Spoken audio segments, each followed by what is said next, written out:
Chers abonnés et internautes, bonjour.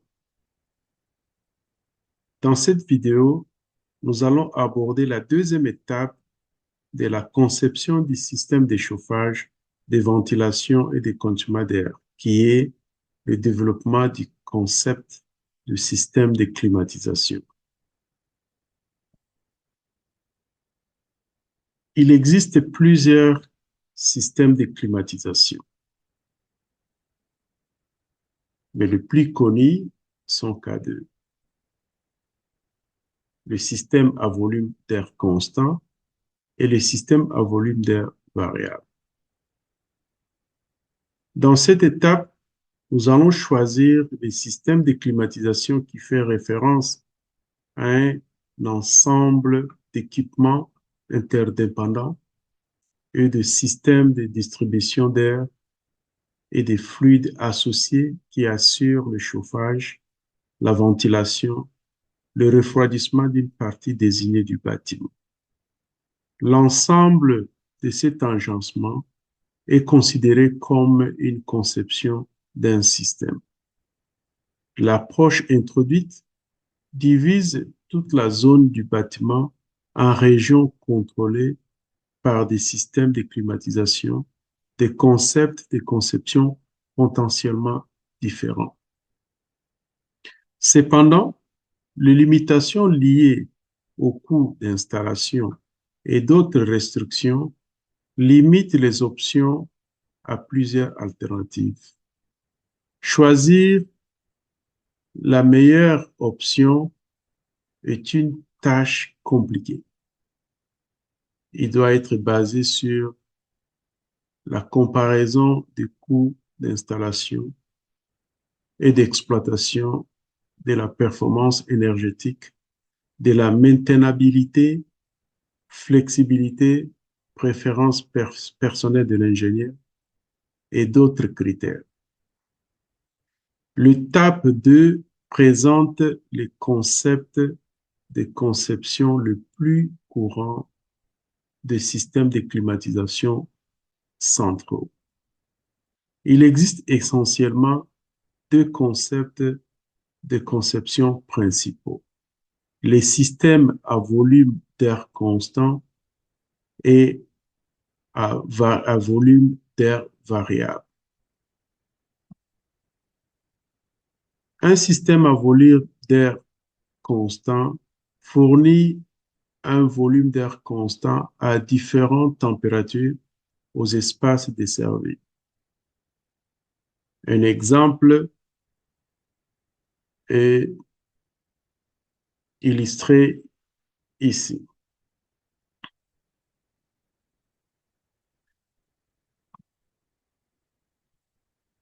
Si vous regardez ce schéma, vous allez voir qu'il y a trois blocs.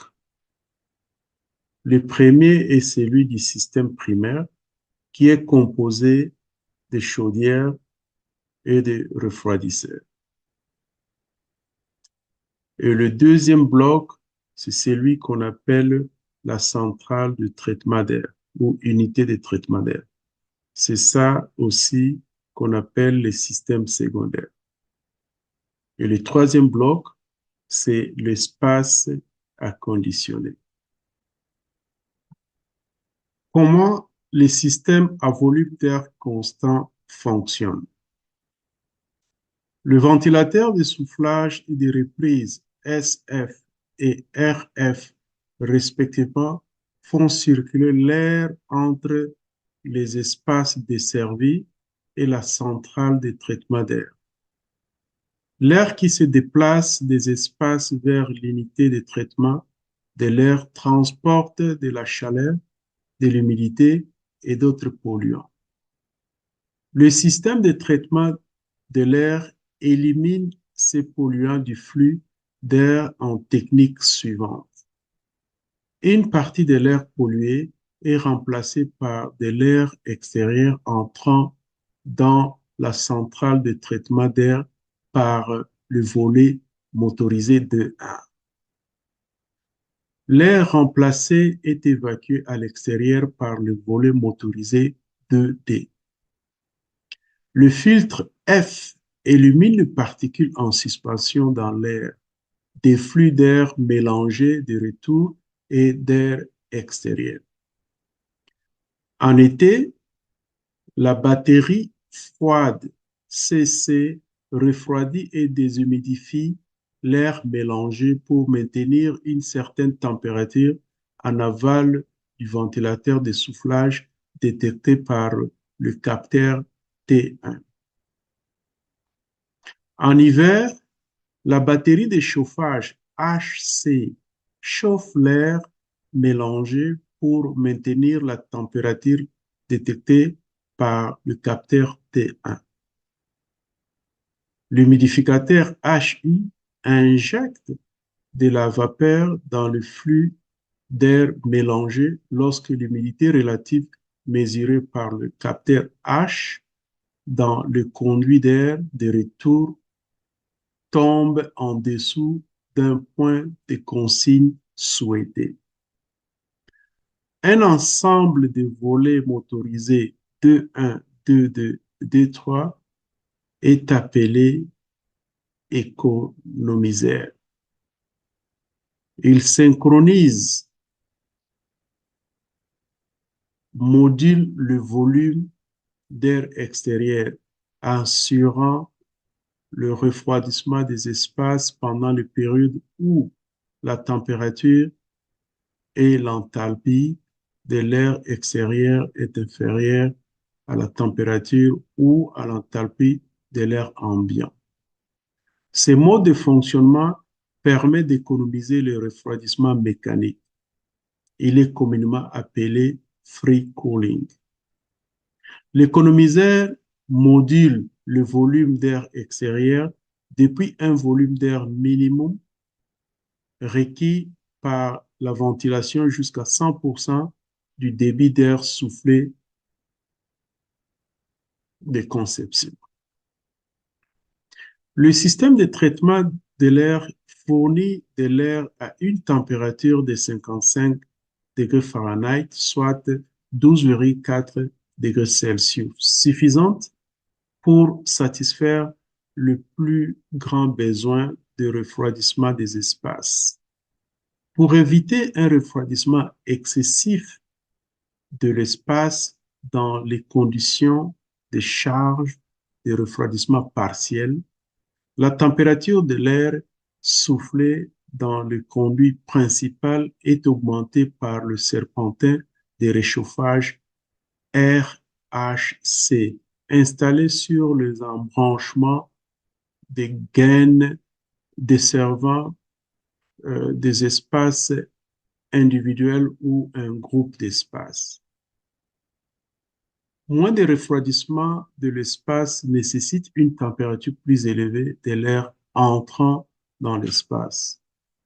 En l'absence de besoin de refroidissement, la température est maintenue égale à la température de l'air ambiant. Le serpentin de chauffage peut également être placé dans le flux d'air extérieur au lieu de la positionner après la chambre de mélange. Dans ces cas, des mesures protégeant la batterie du gel doivent être envisagées, c'est-à-dire l'utilisation des glycols à la place de l'eau chaude. La stratégie de contrôle du serpentin consisterait à fournir la température de flux d'air extérieur après le serpentin à 35 ou 45 degrés Fahrenheit, empêchant ainsi une éventuelle condensation d'eau dans la section de mélange du système de traitement d'air. Le chauffage des espaces est assuré par des convecteurs, des panneaux radiants ou d'autres unités de chauffage terminales, généralement situées le long du mur extérieur et des fenêtres. Les unités sont collectivement appelées unités de chauffage de volume ou de périmètre. les serpentins de réchauffage et les unités de chauffage des locaux en tandem assurent le contrôle de la température ambiante détectée par le capteur T2. Les systèmes distribuant l'énergie entre des zones ou des espaces sont appelés systèmes secondaires ou de distribution. Par exemple, la centrale de traitement d'air de la figure 1 est un élément du système secondaire. Les systèmes convertissant l'électricité ou l'énergie combustible en chaleur sont appelés systèmes primaires ou bien sources primaires. La chaudière et l'installation d'eau glacée dans la figure 1, fournissant de l'énergie au système secondaire, sont des systèmes primaires. Dans la conception actuelle, la majorité des bâtiments sont dotés de systèmes de plafond à barres en T ou à cloisons sèches qui séparent chaque étape à un espace occupé et un espace de service appelé plénium de plafond. L'air des espaces occupés, appelé air de reprise, est aspiré vers l'unité de traitement d'air, soit directement à travers le plénium, voir la figure ci-présente, soit à travers le conduit de reprise terminé dans l'espace occupé sous le plafond. L'utilisation de plénium a un impact significatif sur les charges de refroidissement des locaux.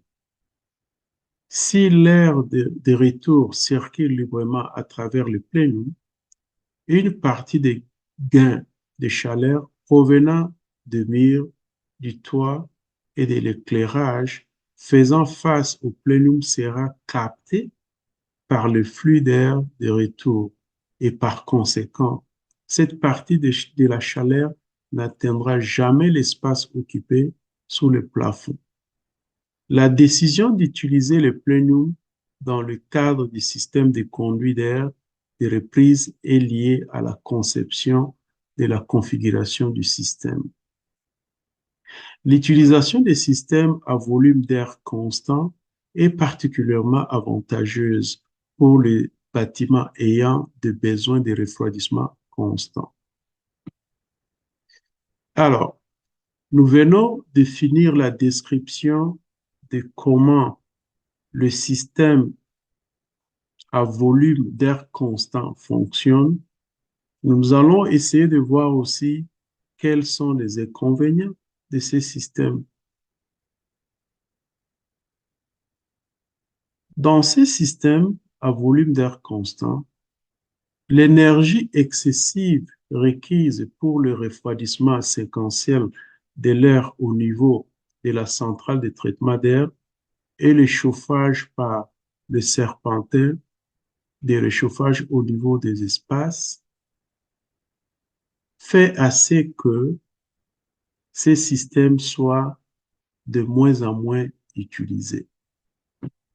Un autre inconvénient est celui du volume d'air soufflé et l'énergie du ventilateur excessif dans les conditions de charge partielle. Et enfin, un autre inconvénient est que le serpentin de refroidissement central et ventilateur d'alimentation est surdimensionné.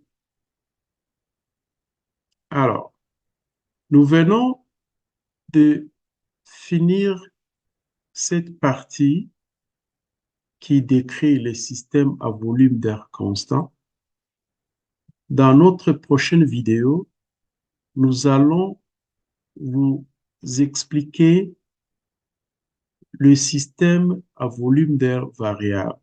Et vers la fin, nous allons aussi introduire ces systèmes-là qui ne sont pas connus, mais quand même, on aimerait vous expliquer ça parce que dans votre exercice, dans votre métier, vous en aurez toujours besoin. Chers internautes, chers abonnés, je vous avais déjà demandé de me contacter par courriel si vous avez besoin de documents ou de logiciels Design Loads. Certains m'ont déjà contacté et j'ai partagé tous les documents qu'ils en ont besoin. Aussi, pour ceux-là qui ont des questions, des clarifications à obtenir de ma part, ils peuvent toujours me contacter au courriel que je vous ai donné.